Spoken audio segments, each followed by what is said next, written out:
ನಮಸ್ಕಾರ MMK TV ಕನ್ನಡಗೆ ಸ್ವಾಗತ. ನಾನು ಮೋಹನ್. ಬೆಂಗಳೂರು ಗ್ರಾಮಾಂತರ ಜಿಲ್ಲೆಯ ದೇವನಹಳ್ಳಿ ತಾಲೂಕಿನ ಚಿಕ್ಕನಹಳ್ಳಿ ಗ್ರಾಮದಲ್ಲಿರುವ ನಂದಿನಿ ಹಾಲು ಶೀತಲೀಕರಣ ಘಟಕದಲ್ಲಿ ನಡೆದ ದುರ್ಘಟನೆ ಒಂದು ಕುಟುಂಬವನ್ನ ಕಣ್ಣೀರಿನ ಸಾಗರದಲ್ಲಿ ಮುಳುಗಿಸಿದೆ. ಹೌದು, ಘಟಕದಲ್ಲಿ ಚಾಲಕರಾಗಿ ಕೆಲಸ ಮಾಡುತ್ತಿದ್ದ 28 ವರ್ಷದ ನರಸಿಂಹಮೂರ್ತಿ ಅವರು ಕೆಲಸದ ವೇಳೆ ನೇರಳೆ ಮರದಿಂದ ಬಿದ್ದು ಗಂಭೀರವಾಗಿ ಗಾಯಗೊಂಡಿದ್ದು 2 ದಿನಗಳ ಕಾಲ ಕೋಮಾದಲ್ಲಿದ್ದ ಬಳಿಕ ಚಿಕಿತ್ಸೆ ಫಲಕಾರಿಯಾಗದೆ ಮೃತಪಟ್ಟಿದ್ದಾರೆ. ಘಟನೆಯ ಬಳಿಕ ಮೃತರ ಕುಟುಂಬಸ್ಥರು ನ್ಯಾಯಕ್ಕಾಗಿ ಪ್ರತಿಭಟನೆ ನಡೆಸಿದ್ದು ಪರಿಹಾರ ಹಾಗೂ ಉದ್ಯೋಗ ನೀಡುವಂತೆ ಆಗ್ರಹಿಸಿದ್ದಾರೆ. ಈ ಕುರಿತಾದ ಸಂಪೂರ್ಣ ವರದಿ ಇಲ್ಲಿದೆ.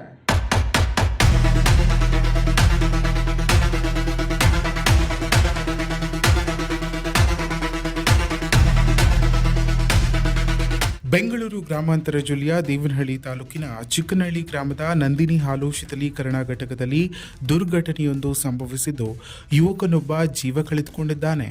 ಧರ್ಮಪುರ ಗ್ರಾಮದ ನಿವಾಸಿ ಹಾಗೂ ಶೀತಲೀಕರಣ ಘಟಕದಲ್ಲಿ ಚಾಲಕರಾಗಿ ಕೆಲಸ ನಿರ್ವಹಿಸುತ್ತಿದ್ದ 28 ವರ್ಷದ ನರಸಿಂಹಮೂರ್ತಿ ಅವರು ಮೃತಪಟ್ಟ ದುರ್ದೈವಿ.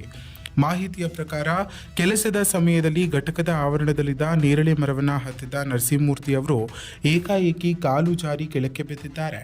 ಪರಿಣಾಮ ಗಂಭೀರವಾಗಿ ಗಾಯಗೊಂಡ ಅವರನ್ನು ತಕ್ಷಣ ಆಸ್ಪತ್ರೆಗೆ ದಾಖಲಿಸಲಾಗಿತ್ತು.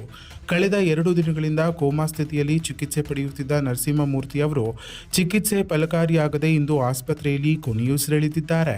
ಇದೇ ಡೈರಿಯಲ್ಲಿ ಇವನು ಟಿಫನ್ ಮಾಡ್ತಾ ಇದ್ದಂತೆ. ಯಾರ ಡೈರಿಯಲ್ಲಿ ಕೆಲಸ ಮಾಡೋ ಎಂಪ್ಲಾಯ್ ಬಂದು ನಮ್ಮ ಹುಡುಗನಿಗೆ ಹಿಂಗೆ ನಮ್ಮ ಸೊಸೆಗೆ ಏನೋ ಆಗಿದೆ, ನೇರಳೆ ಹಣ್ಣು ಬೇಕು, ಮರಕ್ಕೆ ಕಿತ್ಕೊಡು ಅಂತ ಹೇಳಿದಕ್ಕೆ ಅವ್ನು ಎಕ್ಕಿದ್ದಾನೆ.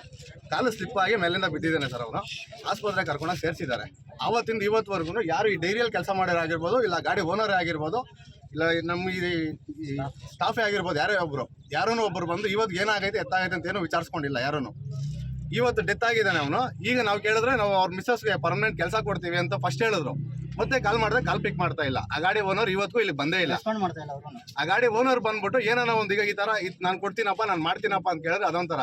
ಅವ್ನು ಚೆನ್ನಾಗಿದ್ದಾಗ ಅವನ ಹತ್ರ ಕೆಲಸ ಮಾಡಿಸ್ಕೊಂಡಿದ್ದಾರೆ ಸರ್ ಎಲ್ಲರೂ. ಇವಾಗ ಅವ್ನು ಡೆತ್ ಆಗಿದ್ದಾನಲ್ಲ, ಇವತ್ತು ಯಾಕೆ ಸರ್ ಬರ್ತಾ ಇಲ್ಲ ಅವರು? ನಾವು ಅದನ್ನೇ ಕೇಳ್ತಾ ಇರೋದು. ನಮ್ಗೆ ಏನು ಬೇಕಂದ್ರೆ ಅವ್ರ ಮಕ್ಳಿಗೊಂದು ಪರಿಹಾರ ಬೇಕು. ನಮ್ಗೆ ಅದು ಬಿಟ್ಟು ಇನ್ನೇನು ಬೇಡ ಸರ್. ಅವ್ರು ಕೆಲಸ ಕೊಡೋದು ಬೇಡ. ಇನ್ನು 2 ವರ್ಷ 3 ವರ್ಷ ಡೈರಿನೇ ಮುಚ್ಚೋತೈತೆ. ಆಮೇಲೆ 2 ವರ್ಷ 3 ವರ್ಷ ಆದ್ಮೇಲೆ ಅವ್ರು ಬೀದಿಗೆ ಹೋಗ್ಬೇಕು. ಅವ್ರ ಹೆಂಡತಿಯವರು ಅವ್ರ ಮಕ್ಕಳವರೆಲ್ಲ ಬೀದಿಗೆ ಹೋಗ್ಬೇಕಾ? ಅದಕ್ಕೆ ನಮ್ಗೇನಂದ್ರೆ ಅವ್ರ ಮಕ್ಳಿಗೊಂದು ಪರಿಹಾರ ಮಾಡ್ಕೊಡ್ಬೇಕು ಅಷ್ಟೇ ಸರ್. ನಮ್ಗೆ ಇನ್ನೇನು ನಮ್ಗೆ ಅವ್ರ ಕಡೆಯಿಂದ ನಾವು ಬೇರೆ ಏನು ಬೇಕಾಗಿಲ್ಲ, ನಾವೇನು ಕೇಳೋದು ಇಲ್ಲ. ಕೆಲಸ ಮಾಡ್ತಿದ್ರು ಅವರು? ಸರ್ ಅವ್ರು ಡ್ರೈವಿಂಗ್ ಕೆಲಸ ಮಾಡ್ತಾ ಇದ್ದೆ ಇವನು.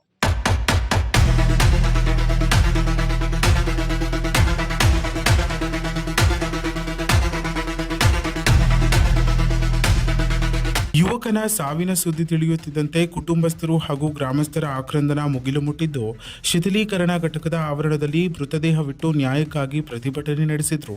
ಮೃತರ ಕುಟುಂಬಕ್ಕೆ ಸೂಕ್ತ ಪರಿಹಾರ ನೀಡಬೇಕು, ಕುಟುಂಬದ ಒಬ್ಬ ಸದಸ್ಯರಿಗೆ ಶಾಶ್ವತ ಉದ್ಯೋಗ ಕಲ್ಪಿಸಬೇಕು ಹಾಗೂ ಮಕ್ಕಳ ಭವಿಷ್ಯಕ್ಕೆ ಅಗತ್ಯ ಭದ್ರತೆ ಒದಗಿಸಬೇಕು ಎಂಬುದು ಕುಟುಂಬಸ್ಥರು ಆಗ್ರಹಿಸಿದರು. ಮಾಹಿತಿ ತಿಳಿಯುತ್ತಿದ್ದಂತೆ ವಿಜಯಪುರ ಪೊಲೀಸರು ಸ್ಥಳಕ್ಕೆ ಭೇಟಿ ನೀಡಿ ಪರಿಶೀಲನೆ ನಡೆಸಿ ಪ್ರಕರಣವನ್ನು ದಾಖಲಿಸಿಕೊಂಡು ಮುಂದಿನ ಕ್ರಮ ಕೈಗೊಂಡಿದ್ದಾರೆ.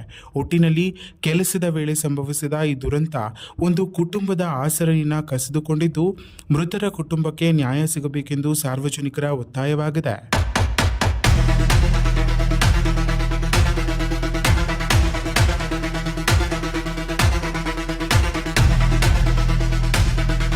ಕೆಲಸದ ವೇಳೆ ಸಂಭವಿಸಿದ ಈ ದುರ್ಘಟನೆಯಲ್ಲಿ ಯುವಕನೊಬ್ಬ ಪ್ರಾಣ ಕಳೆದುಕೊಂಡಿರುವುದು ಕುಟುಂಬಸ್ಥರನ್ನ ದುಃಖದ ಸಾಗರದಲ್ಲಿ ಮುಳುಗಿಸಿದೆ. ಮೃತ ನರಸಿಂಹಮೂರ್ತಿ ಅವರ ಕುಟುಂಬಕ್ಕೆ ಸೂಕ್ತ ಪರಿಹಾರ, ಉದ್ಯೋಗ ಹಾಗೂ ಮಕ್ಕಳ ಭವಿಷ್ಯಕ್ಕೆ ಅಗತ್ಯ ನೆರವು ನೀಡುವಂತೆ ಕುಟುಂಬಸ್ಥರು ಆಗ್ರಹಿಸಿದ್ದು, ಈ ಕುರಿತು ಸಂಬಂಧಪಟ್ಟ ಅಧಿಕಾರಿಗಳು ಮತ್ತು ಸಂಸ್ಥೆ ಯಾವ ಕ್ರಮ ಕೈಗೊಳ್ಳಲಿದೆ ಎಂಬುದನ್ನ ಕಾದು ನೋಡಬೇಕಾಗಿದೆ. ಅಲ್ಲಿವರೆಗೂ ವೀಕ್ಷಿಸ್ತಾ ಇರಿ ಎಂಎಂಕೆ ಟಿವಿ ಕನ್ನಡ ಹಾಗೂ ಸಬ್ಸ್ಕ್ರೈಬ್ ಮಾಡ್ಕೊಳ್ಳಿ ನಮ್ಮ ಎಂಎಂಕೆ ಟಿವಿ ಕನ್ನಡ.